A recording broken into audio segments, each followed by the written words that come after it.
UGC net का भरोसा नहीं कि आपसे कब कौन सी पॉलिसी, कब कौन सी ट्रीटीज, कब कौन से जो एग्रीमेंट्स है फॉरेन पॉलिसी से रिलेटेड वो पूछ ले। और ऐसा हो सकता है कि आपको ना आए, बट ऐसा होगा नहीं क्योंकि मैं लाई हूँ आपके लिए फॉरेन पॉलिसी की most important treaties and agreements का current affair compilation. But before current affair कुछ ऐसा है ना कि बहुत सारी ऐसी ट्रीटीज, ऐसे एग्रीमेंट्स हैं जो हमें पढ़ने ही पड़ते हैं, तो जीके पार्ट। तो सबसे पहले हम जीके पार्ट कवर करेंगे, उसके बाद हम करंट अफेयर के कंपाइलेशन देखेंगे कि भाई अभी रिसेंटली कौन सी ट्रेड की, डिफेंस की, आपके क्लाइमेट चेंज की, कल्चर की, इन्वायरमेंट की, ठीक है, स्ट्रेटेजिक कौन-कौन सी ट्रीटीज हुई है, कौन-कौन से एग्रीमेंट्स हुए हैं, ये सब हम देखने वाले हैं इस कंपाइलेशन में। ये वीडियो मोस्ट इम्पोर्टेंट है। आप कभी भी किसी भी ईयर में फॉरेन पॉलिसी की तैयारी कर रहे हो, कुछ भी ठीक है, क्योंकि अभी के लिए करंट अफेयर है, बट 1-2 साल में ये फिर जीके का पार्ट बन जाते हैं और आपको पता ही है कि फॉरेन पॉलिसी में जीके कितना इम्पोर्टेंट होता है।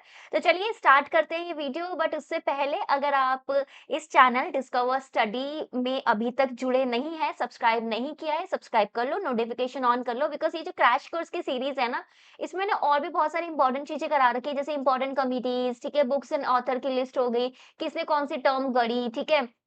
इस तरीके के फिर military exercises, military operations, right? ऐसे मैंने बहुत सारे कंपाइलेशन करा रखे हैं, इंक्लूडिंग आपकी मैराथन सीरीज, ठीक है? फटाफट से आप कर लीजिए। और ये फॉरेन पॉलिसी आता है हमारा यूनिट नंबर 6 में, आपका पॉलिटिकल साइंस का। और इसका कुछ पार्ट ना आपका यूनिट 1 में भी आता है। वीडियो को लाइक कर देना। कोई भी दुख दर्द पीड़ा दुविधा हो तो कमेंट सेक्शन में मुझे बताइएगा। 2-3 दिन से मैं आ नहीं पा रही थी, बट अब जितने भी कमेंट है उसका जवाब मैं दे दूंगी, ठीक है? तो चलिए स्टार्ट करते हैं। वीडियो लाइक ज़रूर कर दो, सब्सक्राइब कर दो। देखिए मैंने इधर लगा भी रखा है कुछ ट्रीटीज़, ये करंट का पार्ट है, बट पहले जीके का कवर करते हैं। तो सबसे पहले आता है यूएसए। इंडिया यूएसए के साथ क्या-क्या हमारे एग्रीमेंट्स हैं। अभी आगे भी और भी लिस्ट है क्योंकि अलग-अलग कैटेगराइजेशन कर रखी है। आप सोच रहे हो कि इधर बेका ही है, जीएसआई, एमओए नहीं है, लेमोआ नहीं है, बट वो अलग कैटेगराइजेशन में है। तो सबसे पहले जो मोस्ट फेमस है वो है सिविल न्यूक्लियर एग्रीमेंट, जिसको आप 1, 2, 3 एग्रीमेंट भी बोलते हो, क्योंकि 123rd अमेंडमेंट करने के बाद ये वाला हमारा जो प्रावधान है वो जुड़ा था। वो ये था कि जब हम आपके इंडिया ने बोला कि जो आपकी एनपीटी है वो डिस्क्रिमिनेटरी है, क्योंकि सबको न्यूक्लियर वेपन नहीं हटाने, एक सर्टेन आपने डेट दे दी है, उसके बाद के जो भी लोग हैं वो न्यूक्लियर पावर स्टेट नहीं बन सकते। बट बीइंग आपका हमारी स्टेट में, ठीक है, बीइंग अगर मैं हम अपनी पोजीशन में, इंडिया की पोजीशन में अगर हम बात करेंगे, इंडिया के कंटेक्स्ट में हम बात करेंगे, so it was very important कि इंडिया न्यूक्लियर एक नेशन बने, बोथ बिकॉज़ ऑफ डेटरेंस, ठीक है, क्योंकि इंडिया का पाकिस्तान के साथ भी वॉर हो चुका है पास्ट में, एंड चाइना के साथ भी हो चुका है, and as well as for आपका क्लीन फ्यूल, क्योंकि न्यूक्लियर से आपका सिविल पर्पज़ के लिए भी यूज़ होता है। तो अब जिन्होंने भी एनपीटी साइन नहीं की थी, जो भी एनएसजी के मेंबर नहीं थे, उनको ना तो न्यूक्लियर का मटेरियल मिलता, ना कुछ मिलता। तो इसलिए एक एक्सेप्शन स्पेशली हमारे लिए आया, बिकॉज़ हम सबको पता है कि एक न्यूक्लियर रिस्पॉन्सिबल स्टेट हैं। जैसे ही हमने अपना न्यूक्लियर आपका हम स्टेट बने, ठीक है, शक्ति ऑपरेशंस जैसे ही हुआ, उसके सीधे बाद हमने जैन में कब, कौन से ईयर, 2001, 2002, 2003, कौन से ईयर में हमने एक न्यूक्लियर पॉलिसी निकाली थी कि देखिए, हमने एक न्यूक्लियर स्टेट है, बट हम इर्रेस्पॉन्सिबल नहीं है, हमारे सर्टेन रूल्स एंड रेगुलेशंस है, उसके हिसाब से ही हम इसे यूज करेंगे और हम कभी पहले यूज नहीं करेंगे। ये सब चीजें देख के हमें एक अलग से एक्सेप्शन मिलता है कि हम सिविल पर्पस के लिए, नॉट मिलिट्री पर्पस, बट जैसे बिजली बनानी है, रिसर्च करनी है, इस पर्पस के लिए हम सिविल न्यूक्लियर ट्रेड के लिए हम आपका न्यूक्लियर मटेरियल ले सकते हैं। और यही एग्रीमेंट था, सिविल न्यूक्लियर एग्रीमेंट, जिसने इंडिया का न्यूक्लियर आइसोलेशन खत्म कर दिया था। नेक्स्ट यूएस के साथ हमारा एक एग्रीमेंट है बेका। बेका को बोलते हो basic exchange and cooperation agreement. ये है कि जियो स्पेशल इंटेलिजेंस, जितना भी आपका सैटेलाइट से शेयरिंग, ये जो इंटेलिजेंस इंफॉर्मेशन होती है, वो हम एक दूसरे के साथ शेयर करें, सो दैट हमारा मिलिट्री कोऑर्डिनेशन बढ़े। स्पेसिफिकली ये इम्पोर्टेंट है क्योंकि आपका अब इंडो पैसिफिक का कितना रेलेवेंस है वो सबको पता है, ठीक है ना? और that was signed in year 2020। तो देखिए कभी कभार हो जाता है कि बेका का फुल फॉर्म पूछ लेंगे, कौन से कंट्री के साथ था वो पूछ लेंगे, किस चीज के लिए था वो मैच करने के लिए पूछ लेंगे, या कौन से ईयर में साइन हुआ था ये पूछ लेंगे। ये 4 तरीके से क्वेश्चन आते हैं। नेक्स्ट आता है रशिया। इंडिया रशिया का जो स्ट्रैटेजिक पार्टनरशिप है ना, वो आपको पता है, एक तो पता है इंडिया रशिया की फ्रेंडशिप ट्रीटी 1971 में साइन हुई थी, जब हमारा आपका बांग्लादेश लिबरेशन वॉर चल रहा था, ये तो आपको पता ही होगा। उसके बाद हमारा एक स्ट्रैटेजिक पार्टनर कब बना हमारा रशिया, ईयर 2000 में, कि डिफेंस, इकोनॉमिक, न्यूक्लियर, कल्चरल हर तरीके का हम कोऑपरेशन करेंगे। And Russia time and again बहुत बार प्रूव किया हुआ है कि भाई वो इंडिया के साथ कितना साथ देता है, इतना सच्चा दोस्ती है, ये हमें बार-बार दिखाई देती है। नेक्स्ट है S-400 missile deal. Obviously S-400 हमारा जो एयर डिफेंस सिस्टम है, एडवांस्ड एयर डिफेंस सिस्टम, जिसकी रेलेवेंस अब आपको समझ में आ गई होगी। ये हमारा डील हुई थी 2018 में, और क्योंकि एग्जामिनेशन में आ सकता है, क्यों? क्योंकि करंट अफेयर में बहुत ज्यादा था, ये ध्यान रखना। ये एयर डिफेंस है, ठीक है, इस तरीके से। नेक्स्ट आता है फ्रांस के साथ हमारी बहुत ही ज्यादा स्ट्रेटेजिक जो पार्टनरशिप है, वो अभी इस शताब्दी की बात नहीं, इससे पहले 20th सेंचुरी की बात है, 1998 में ही हो गई थी। डिफेंस कोऑपरेशन हम करेंगे, सिविल न्यूक्लियर एनर्जी हो गया, काउंटर टेररिज्म हो गया, इन सब पे। और फ्रांस का अगर आप बात करोगे ना, तो फ्रांस की काफी सारी टेरिटरीज आपके इंडियन ओशन में भी है, जैसे रियूनियन, मायोटे आइलैंड्स वगैरह जो हैं। तो इंडो पैसिफिक में भी इंडिया फ्रांस का कोऑर्डिनेशन हमें देखने को मिलता है। यहाँ तक कि हमारा जो इंटरनेशनल सोलर अलायंस है, जो कि अभी आगे मैंने क्लाइमेट ट्रीटीज में भी कवर करा है, वो भी आपका एक बहुत ही इंपॉर्टेंट चीज है। पेरिस डील आपकी इंपॉर्टेंट है। देन हमारी और फ्रांस की राफेल डील हुई थी, ठीक है, जिसमें हमने प्रोक्योर किया था 36 राफेल फाइटर जेट्स। वो कब हुई थी? वो हुई थी 2016 में। तो ऐसा हो जाता है ना कि जैसे अलग अलग, जैसे S-400 दे दिया आपको, राफेल डील दे दिया, ऐसे तीन चार चीजें दे दिया और आपको ईयर लगा दिया, तो आपको मैच करने के लिए क्वेश्चन आ सकता है। नेक्स्ट हो जाता है इंडिया और ऑस्ट्रेलिया के बारे में अगर हम बात करें, तो हमारा एक इकोनॉमिक एग्रीमेंट और ट्रेड एग्रीमेंट, ठीक है, इकोनॉमिक कॉपरेशन करेंगे, ट्रेड में हमारा एग्रीमेंट होगा कि ट्रेड लिबरलाइज होगा, फ्री ट्रेड, ठीक है, कम आपके मतलब जितने भी हमारी जो लिमिट्स होती है, ठीक है, वो कम कर दी, जैसे कि ड्यूटीज वगैरह कम करेंगे, कोटा वगैरह, ठीक है, फ्री जितना मतलब प्रेफर करेंगे, अच्छा सा ट्रेड है, एक दूसरे में एक दूसरे को प्रेफर किया जाएगा। ये हमने रिसेंटली ही 2022 में साइन किया है, स्ट्रेटेजिक टाइज भी। तो ये है तो जीके का पार्ट, क्योंकि 2-3 साल पुराना हो गया, तो लेकिन आपको अगर क्रोनोलॉजी में आ जाए कि इनमें से कौन-कौन से देशों के साथ हमने मतलब इकोनॉमिक कोऑपरेशन पहले किया है, बाद में, तो वो आपको आ सकता है। जैसे अब देखो, स्ट्रेटेजिक पार्टनरशिप रशिया के साथ 2000 में है, ठीक है, स्ट्रेटेजिक पार्टनरशिप फ्रांस के साथ आपका 1998 में, तो क्रोनोलॉजी में इस तरीके से क्वेश्चन आ जाते हैं। नेक्स्ट आ जाता है जापान, ठीक है, जापान का अगर मैं बात करूँ, तो special strategic and global partnership है। तो ये सिर्फ आपका स्ट्रेटेजिक नहीं है, बल्कि स्पेशल स्ट्रेटेजिक है। तो इससे हमें समझ में आ रहा है कि अगर हमारी स्पेशल स्ट्रेटेजिक और ग्लोबल पार्टनरशिप जापान के साथ 2014 में है, तो जापान के साथ हमारे रिलेशन बहुत पहले से ही बहुत अच्छे होंगे, जिसमें इंफ्रास्ट्रक्चर, डिफेंस, ठीक है, आपका बुलेट ट्रेन का जो प्रोजेक्ट है मुंबई अहमदाबाद वाला, ठीक है, वो भी सारा कुछ इसमें कवर्ड है। देन आपको पता है, ये तो बहुत ही फेमस है, लैंड बाउंड्री एग्रीमेंट, जब ये क्लियर हो गया था 2015 में, ठीक है, कॉन्स्टिट्यूशन में भी इसमें चेंज हुआ कि नहीं, ये मुझे बताइए। ठीक है, तो ये किसके साथ है? ये बांग्लादेश के साथ है। बॉर्डर डिस्प्यूट हमने आपका चेंज किया, जैसे आपको पता है ना, एन्क्लेव्स अलग-अलग थी, कि अलग-अलग जगह कुछ ऐसा जब डिवाइड हुआ था, तो कुछ उधर चली गई, लेकिन एडमिनिस्ट्रेटिवली यहाँ पे, तो उन्होंने एक्सचेंज वगैरह कर दिया था एन्क्लेव का, और ये बहुत ही इम्पोर्टेंट चीज़ है हमारे लिए। नेक्स्ट आ जाता है भूटान। भूटान के साथ फ्रेंडशिप ट्रीटी कब हुई है? जैसे हम अगर बात करेंगे कि रशिया के साथ 71 में हुई है, तो भूटान के साथ 2007 में हुई है, जिसमें हमने डिफेंस फॉरेन पॉलिसी कोऑर्डिनेशन ये सब किया है। लेकिन इससे पहले वाली ट्रीटी कब थी? बहुत पहले वाली, तो देखिए, इंडिया 1947 में आज़ाद हुआ, और ठीक 2 साल बाद 1949 में हम बोले कि भूटान, आप तो हमारे भाई हो, ठीक है, आप हमारे साथ सबसे पहले फ्रेंडशिप, दोस्ती का हाथ बढ़ा लो।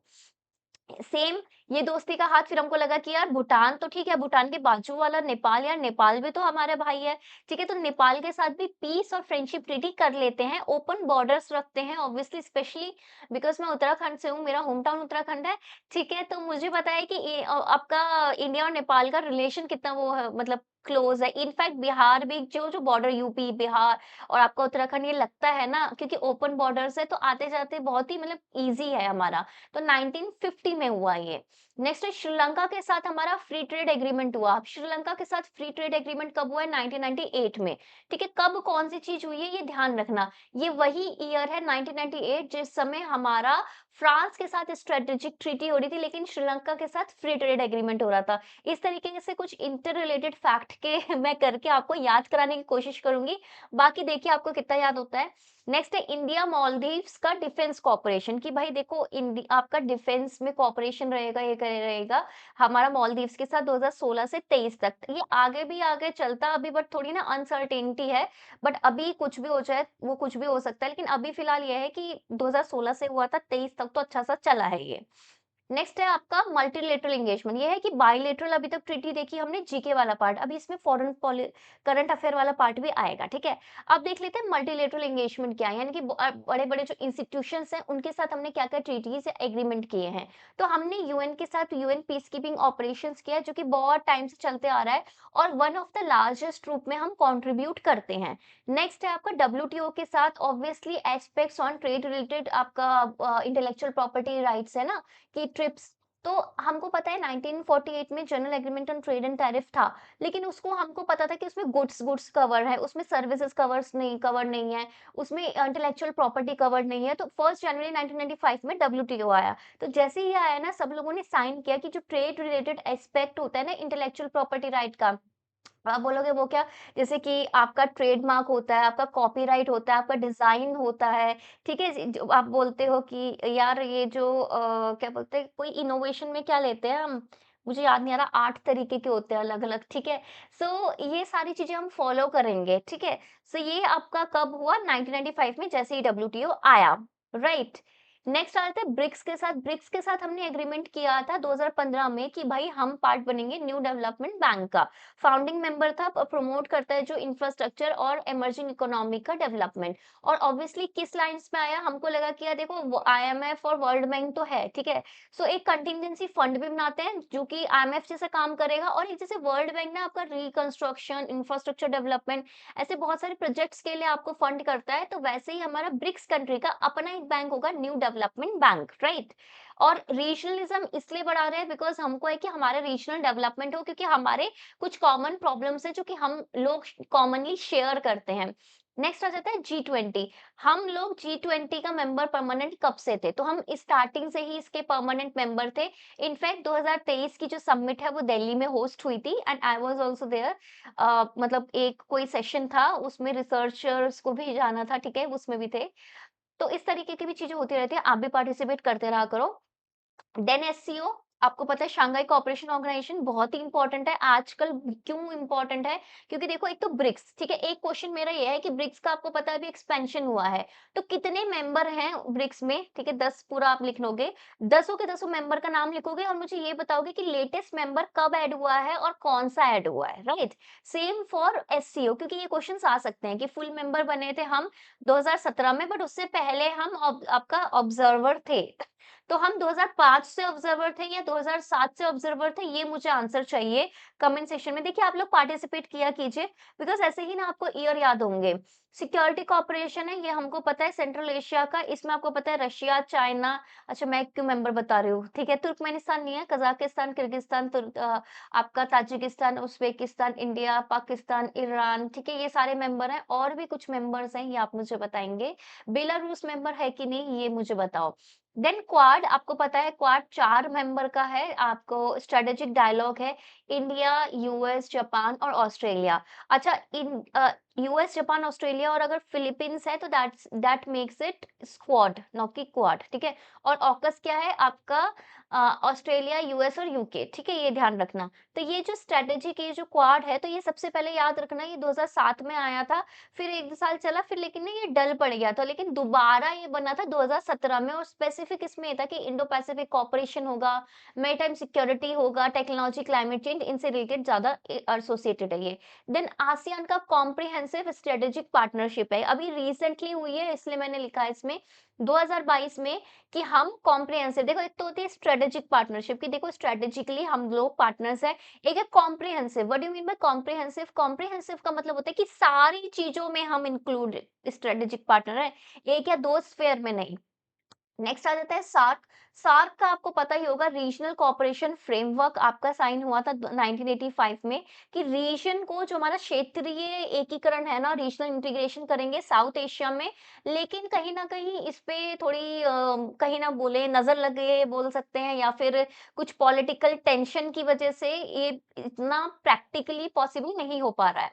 बिम्स्टेक की अगर मैं बात करूँ, ठीक है? बिम्स्टेक में साउथ एशिया और साउथ ईस्ट एशिया की कंट्रीज़ आती हैं। 1997 में रीजनल कनेक्टिविटी प्लेटफ़ॉर्म ये स्टार्ट हुआ था as an alternative to SAARC, ठीक है? अब ये ध्यान रखना। नेक्स्ट आईएईए आपका इंटरनेशनल एटॉमिक एनर्जी को आपका ये जो है एजेंसी जो है हमारे पास जब हमने 2008 में आपका 123 एग्रीमेंट सिविल न्यूक्लियर आपका जो डील की थी आपके यूएस के साथ उसी समय हमने सेफगार्ड एग्रीमेंट भी साइन किया था आईएईए के साथ कि आप आइए, हम अगर सिविल पर्पस के लिए हमें अलग से एक्सेप्शन मिला है, तो आप आके हमारी जितनी भी सिविल न्यूक्लियर फैसिलिटी है, वहाँ पे जाके देख सकते हैं कि हम न्यूक्लियर एनर्जी का यूज़ पीसफुल मैटर पे कर रहे हैं और एडवांसमेंट के लिए ही कर रहे हैं, सिविल पर्पस के लिए कर रहे हैं, मिलिट्री पर्पस के लिए नहीं कर रहे। नेक्स्ट आ जाते हैं इकोनॉमिक और ट्रेड एग्रीमेंट, ठीक है? तो सबसे पहले मैं बात कर लेती हूँ आसियान और इंडिया का फ्री ट्रेड एग्रीमेंट, ठीक है? आसियान और इंडिया। तो अगर अभी तक आपने वीडियो को लाइक नहीं किया है तो बहुत बुरी बात है, अभी के अभी लाइक करो, ठीक है? और चैनल को सब्सक्राइब कर लो। तो ये फ्री ट्रेड एग्रीमेंट है इन गुड्स, ठीक है? ये याद रखना आसियान इंडिया का फ्री ट्रेड एग्रीमेंट गुड्स और सर्विसेज का अलग-अलग साल में हुआ है, ठीक है? इसमें हमने बोला था कि जितने भी गुड्स है, गुड्स का मतलब क्या है? जैसे ये फ़ोन हो गया, ये रिमोट है, ठीक है? तो ये सारे जो ऑब्जेक्ट्स हैं, जो टैंजिबल हैं, ये इन सब के लिए हम एग्रीमेंट कर रहे हैं। सर्विसेज़ का मतलब क्या हो गया कि अगर मैंने अपना कोर्स निकाल रखा है, मैं तुम्हें पढ़ा रही हूँ, तो दैट्स अ सर्विस। अगर आप किसी डॉक्टर को दिखा रहे हो, तो दैट्स अ सर्विस, ठीक है? सो ये जो गुड्स वाला जो एग्रीमेंट है, फ्री ट्रेड एग्रीमेंट हम गुड्स में करेंगे और 80% हम टैरिफ जो है वो कम कर देंगे, राइट? जो टैक्स बढ़ता है आपका अगर आप एक्सपोर्ट इम्पोर्ट करते हो, उसको बोलते हैं आप टैरिफ, ठीक है? तो ये हुआ था 2009 में, रीसेंट है।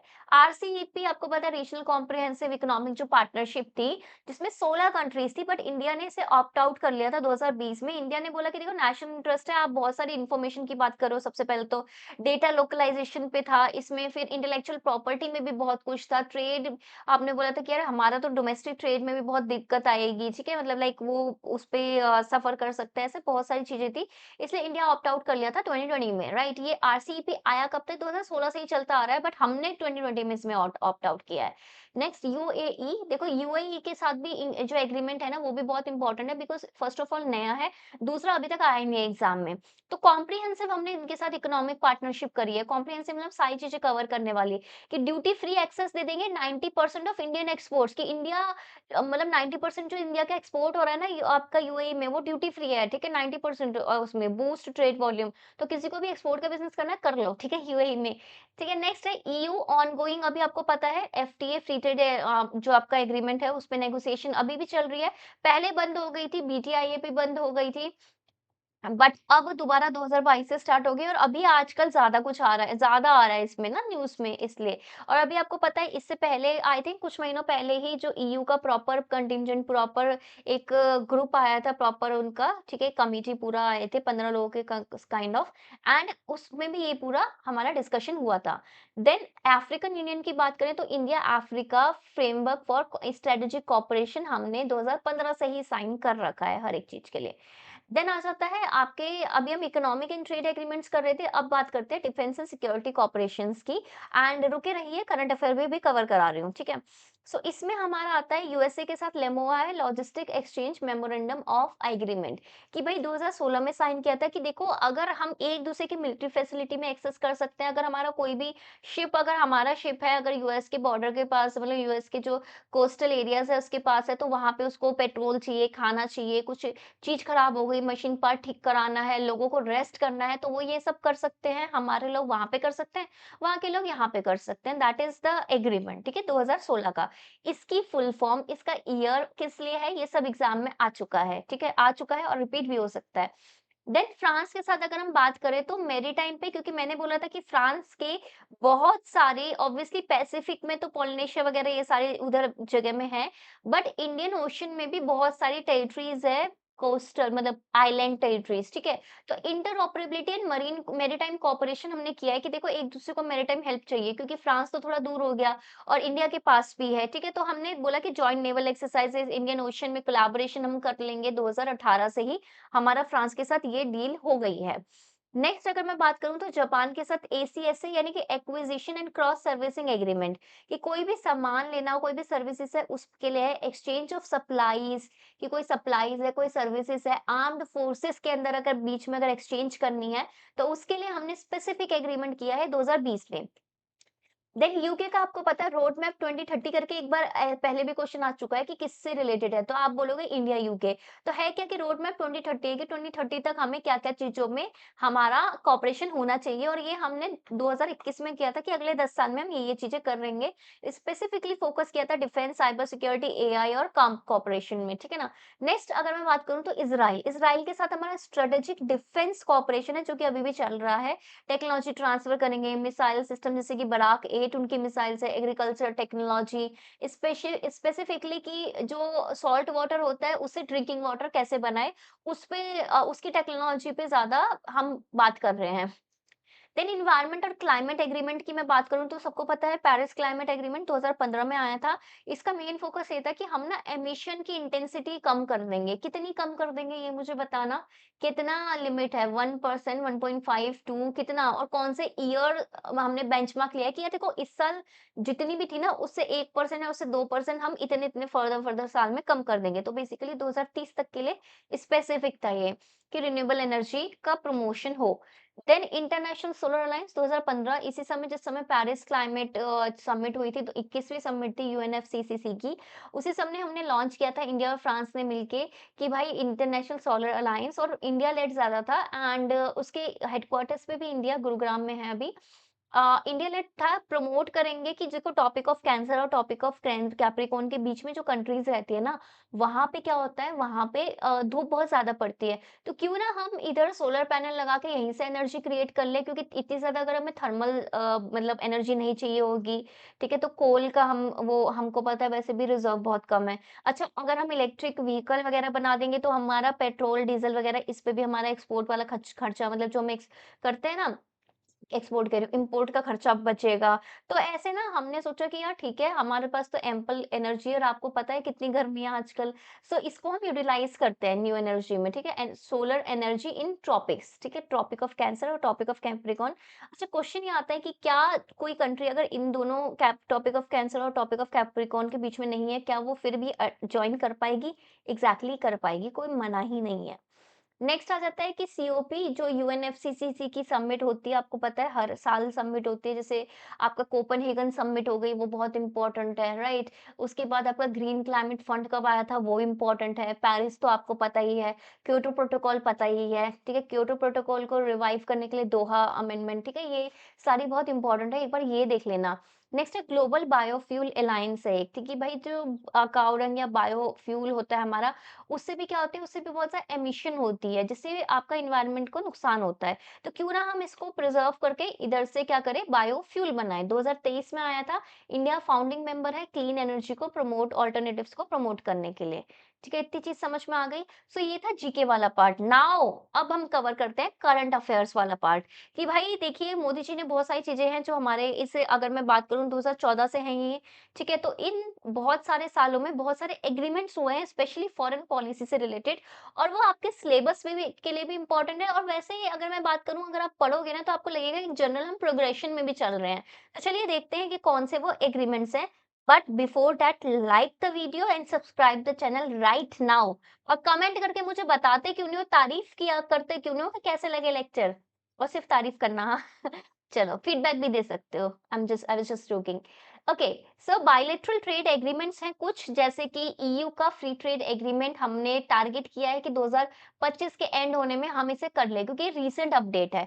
तो इसमें अभी तक मैं बता देती हूँ, अभी हमने थोड़ी देर पहले पढ़ा था ना कि 2022 से हमने रिवाइव किया है, तो हम टारगेट कर रहे हैं कि 2025 के एंड में खत्म हो जाए। अभी तक मैं बता देती हूँ कि 5 चैप्टर फाइनलाइज हो गए हैं, जैसे कि intellectual property, customs related. Cyprus ने बोला है कि हाँ, हमें सपोर्ट सपोर्ट करेंगे, और सिप्रस बहुत इंपॉर्टेंट क्यों है? क्योंकि अगले साल 2026 में और जो फर्स्ट हाफ है उसमें सिप्रस के पास अध्यक्षता आ जाएगी ईयू की, यूरोपियन यूनियन की, ठीक है?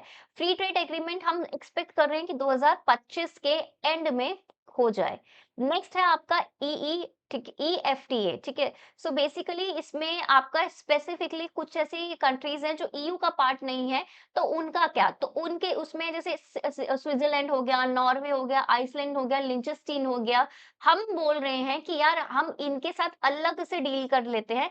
साइन हमने कर दिया था मार्च 2024 में, इफेक्ट में आ जाएगा इस साल सितंबर 2025 में, ठीक है? तो basically trade and economic partnership agreement हमने इनके साथ कर लिया है और हम एक्सपेक्ट कर रहे हैं कि अप्रॉक्सिमेटली 100 बिलियन डॉलर की इन्वेस्टमेंट आए, राइट? ये अब आप देखोगे कितना ज़्यादा इम्प्रूवमेंट आप देख रहे हो। देन अगर यूके की अगर हम बात करें तो पिछले महीने ही साइन हुआ है फ्री ट्रेड एग्रीमेंट, 6 मई को साइन हुआ है 2025 में। और हम क्या कर रहे हैं, हम ये कोशिश कर रहे हैं कि जो टैरिफ है ब्रिटिश गुड्स का वो 90% हम दोनों का आपस में 90% कट हो जाए। स्पेसिफिकली मैंने वो पूरा आपका आई डोंट नो कि मैंने आप लोगों को शेयर किया कि नहीं है किया, न्यूज़पेपर में आया था कि इंडिया की cloth industry, footwear industry, electronic industry के लिए बहुत ही अच्छा है, क्योंकि यहाँ से अगर हमें वहाँ पे कुछ एक्सपोर्ट करना है वो आपको बहुत सही पड़ेगा। एंड अगर वहाँ से अगर आपको कॉस्मेटिक्स मंगाने हैं, खाने के सामान मंगाने हैं तो उसके लिए बहुत सही पड़ेगा। तो मैंने स्पेसिफिकली ये देखा था। ठीक है, तो इससे हमारा ट्रेड भी जो कि अभी 60 बिलियन डॉलर पे है, वो हम एम कर रहे हैं कि 2030 में अप्रॉक्सिमेटली 120 बिलियन डॉलर्स तक पहुंच जाए। देन यूएसए के साथ आपको पता है बायलैटरल ट्रेड डील अर्ली उसमें है, हम सोच रहे हैं कि ठीक है बायलैटरल कुछ ट्रेड डील और कर लेते हैं इकोनॉमिक पार्टनरशिप वगैरह में, नियरिंग फाइनलाइजेशन। ये अभी जुलाई, अभी अगले महीने तक हो जाएगा, ठीक है, ये मतलब अप्रॉक्सिमेटली हमने ये सोचा है अगर सब कुछ सही रहा तो। देन चिले, आपको पता है चिले साउथ अमेरिका की एक कंट्री है। तो यहाँ पे क्या है, यहाँ पे कॉम्प्रिहेंसिव इकोनॉमिक पार्टनरशिप जो एग्रीमेंट होता है, वो हम बोल रहे हैं कि ये मई 2025 में हमारा साइन हो गया है। ठीक है, इसमें हम बोल रहे हैं कि digital services, critical minerals, MSME, इससे रिलेटेड हम अपना कॉपरेशंस बढ़ाएं। ठीक है, और वो भी स्पेसिफिकली चिले, बिकॉज चिले में अगर मैं बात करूं तो वहां पे क्रिटिकल मिनरल्स बहुत ज्यादा है जो कि बहुत ही इंपॉर्टेंट रहते हैं अगर आपको कुछ भी डिजिटल डिवाइसेस, टेक्नोलॉजी या मशीनरी बनानी होती है तो, जिसमें चिप्स ज्यादा लगती हैं। नेक्स्ट अगर मैं बात करूं ओमान, तो ओमान का है कॉम्प्रिहेंसिव इकोनॉमिक पार्टनरशिप एग्रीमेंट। ये अभी नवंबर 2023 से आपका पहले चल रहा था, फिर अभी इसमें दोबारा इस पे बातचीत शुरू हो गई है जैन 2025 में। एंड ये बार बार एग्जाम में हो आ रहा था, मतलब सॉरी एग्जाम बोल देती हूँ यार मैं, बार बार न्यूज़पेपर में आ रहा था, ट्रेड, इन्वेस्टमेंट, ठीक है, इन सब चीजों पे आपका फोकस है। और ये सोच रहे हैं कि बायलैटरल ट्रेड अभी 1.7 बिलियन के अराउंड आ जाए हमारे इनके साथ। देन न्यूजीलैंड की बात करें तो फ्री ट्रेड एग्रीमेंट पे जो टॉक्स थी वो दोबारा शुरू हो गई हैं। कब से शुरू हुई हैं दोबारा? ठीक है, ये ट्रेड फाइनल नहीं हुआ है, बट ट्रेड शुरू कब हुई है? मार्च 2025 से शुरू हुई है। और इसमें था कि बायलैटरल ट्रेड, सॉरी ये इस चीज का था कि बायलैटरल ट्रेड 1.7 बिलियन के आसपास आ जाए, वो ओमान का नहीं था, वो न्यूजीलैंड का था। और ये फोकस था कि फूड प्रोसेसिंग में हमारा इसमें कॉपरेशन हो, डिफेंस में हो, रिन्यूएबल एनर्जी, टैक्सेशन, ठीक है, रिन्यूएबल एनर्जी तक। नेक्स्ट है स्ट्रेटेजिक पार्टनरशिप, मल्टीपल एमओयूज हमारे साइन हुए हैं फेब 2025 में। तो इसके साथ आपके कतर के साथ, और इसमें taxation, youth investment MOU, Qatar invest करेंगे इंडिया में 10 बिलियन डॉलर, इस पे भी बात हो गई है। नेक्स्ट अगर मैं बात करूं तो ये थे bilateral trade agreements. Then bilateral security और स्ट्रेटेजिक एग्रीमेंट क्या क्या है? सो चाइना के साथ हमारा बॉर्डर पेट्रोल एग्रीमेंट हुआ था 2024 अक्टूबर में, कि देखो ये जो पेट्रोलिंग है, बफर ज़ोन बनाते हैं, उसमें पेट्रोलिंग करते हैं और आपके लाइन ऑफ एक्चुअल कंट्रोल में जो टेंशन है ना, उसे थोड़ा कम करते हैं। देन यूएसए की मैं बात करूँ तो अर्ली स्टेज डिफेंस फ्रेमवर्क पे हमारा दोबारा चल रहा था कि देखो थोड़ा ट्रेड भी हमने बोला था रिन्यू करते हैं, थोड़ा डिफेंस भी हम रिन्यू करते हैं। 10 ईयर एक फ्रेमवर्क बना लेते हैं कि मिलिट्री हमारा कोऑपरेशन हो, ये प्रपोज किया गया था फरवरी 2025 में। देन कतर के साथ स्ट्रेटेजिक पार्टनरशिप एग्रीमेंट भी आपका साइन हो गया है फरवरी 2025 में, अलग अलग security, culture, trade and infrastructure, अलग अलग चीजों पे। देन अगर मैं बात करूं चाइना के साथ सिविल एविएशन पे हमारा बात हुई है जून 2025, इसी मंथ की रिस्टोर कर देंगे हम, डायरेक्ट फ्लाइट आ जा सकती है, बायलैटरल रिलेशन इंप्रूव करेंगे, ठीक है, क्योंकि पहले जब हमारे स्कर्मिशेस हो रही थी बॉर्डर पे तो उस समय थोड़ा ढीला पड़ गया था हमारा कॉपरेशन दोनों का। तो रिज्यूम कर लेंगे डायरेक्ट एयर फ्लाइट्स, ठीक है, तो ये ध्यान रखना इसी महीने का है। देन यूएई और श्रीलंका के साथ हमारा है ट्रिंकोमाली एनर्जी हब एग्रीमेंट कि देखो हमको पता है श्रीलंका हम ट्रिंकोमाली के पीछे तो बहुत पहले से पड़े थे तो हमने सोचा कि ठीक है यूएई और हम लोग साथ में ही कर लेते हैं। अप्रैल 2025 में हमने ये कर दिया है। मल्टीलेटरल प्रोजेक्ट्स यूएई के साथ की पाइपलाइन और एनर्जी इंफ्रास्ट्रक्चर हम इधर बना लेते हैं। नेक्स्ट आता है environment water and regional security agreements की अगर मैं बात करूं तो इंडस वाटर ट्रीटी पाकिस्तान के साथ जो थी 1960 से वो सस्पेंड ऑब्वियसली कर दी गई है बिकॉज आपका पहलगाम वाला जो इशू हुआ था। एंड देन ये कब करी है अप्रैल 2025 और टेररिस्ट अटैक हुआ था और इसमें प्यूनिटिव वाटर कंट्रोल मेजर्स भी लिए गए हैं। एंड आपको पता है पाकिस्तान बार बार बोला था कि नहीं भाई टर्म्स रिवाइज करो ये करो। अब इसका फ्यूचर क्या होगा वो तो अभी धीरे धीरे पता चलेगा हमको। देन चैगोस आर्चिपेलागो की अगर मैं बात करूँ तो चैगोस आइलैंड जो कि आपको पता है कि यूएस से उसे में का मिलिट्री बेस भी वगैरह वहाँ पे मतलब है। उसकी अगर मैं बात करूँ तो यूके के थे हैं तो लेकिन ओरिजिनली पहले किसके थे मॉरिशस के। तो एक साइन हुआ है ये ट्रीटी मई 2025 में और इंडिया ने बैक किया है मॉरिशस की कि भाई मॉरिशस के ही है उसको वापस मिल जानी चाहिए। यूके और मॉरिशस का बात हो गई थी कि ठीक है अब मॉरिशस को दे देंगे। अब वो प्रॉपर ट्रांसफर कब होगा वो देखी जाएगी। सोवरेनिटी पे सपोर्ट करता है decolonisation Indian ocean security that's why India ने भी मॉरिशस को ही सपोर्ट किया है। देन अगर मैं बात करूँ मल्टीलेटरल और कुछ स्पेस एग्रीमेंट्स हैं, तो पहला है आर्टेमिस अकॉर्ड। ये हमने इंडिया का रोल और अपडेट ये है कि हमने जॉइन करा है। ये स्पेस कोऑपरेशन करेंगे कहाँ पे आर्टेमिस कहाँ पे लूनर यानी कि मून पे, ठीक है। Then international big cat alliance है जिसका न्यू हेडक्वार्टर एग्रीमेंट साइन हुआ था अप्रैल 2025 में और basically UN style wildlife pact है। बिग कैट किसको बोलते हैं? बिग कैट जैसे कि आपके चीता हो गए, टाइगर हो गए, ये सब लेपर्ड हो गए, ये सब बिग कैट में आ जाते हैं, ठीक है? ये ध्यान रखना, उनको बचाने के लिए होता है ये। नेक्स्ट है इंटरनेशनल फेयर प्रोजेक्ट, बेसिकली ये जर्मनी का इनिशिएटिव है। फेयर की फुल फॉर्म भी आपसे पूछ सकते हैं। इंडिया फाउंडिंग पार्टनर है for particle accelerator. Particle accelerator basically science का टर्म है कि एटम्स वगैरह उससे रिलेटेड है। इस पे कंट्रीब्यूशन है, राइट?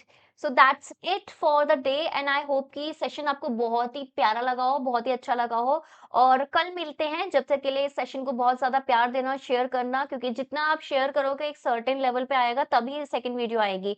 ये चीज़ मैंने लास्ट मैराथन में भी बोली थी कि जब तक वो मैंने बेंचमार्क रख रखा है उसको क्रॉस नहीं होगा तब तक नेक्स्ट वीडियो नहीं आएगी। So that was the intention, ठीक है? कि अगर आप हम कुछ मेहनत कर रहे हैं तो उसका कुछ रिजल्ट आए, लोगों तक पहुँचे, अदरवाइज़ कोई फ़ायदा नहीं है वीडियो बनाने का। चलिए लाइक कर देना, कमेंट करके मुझे बताना कैसा लगा वीडियो और शेयर तो पक्का-पक्का करना है, चैनल को सब्सक्राइब भी करना है। Bye, all the best for your examination.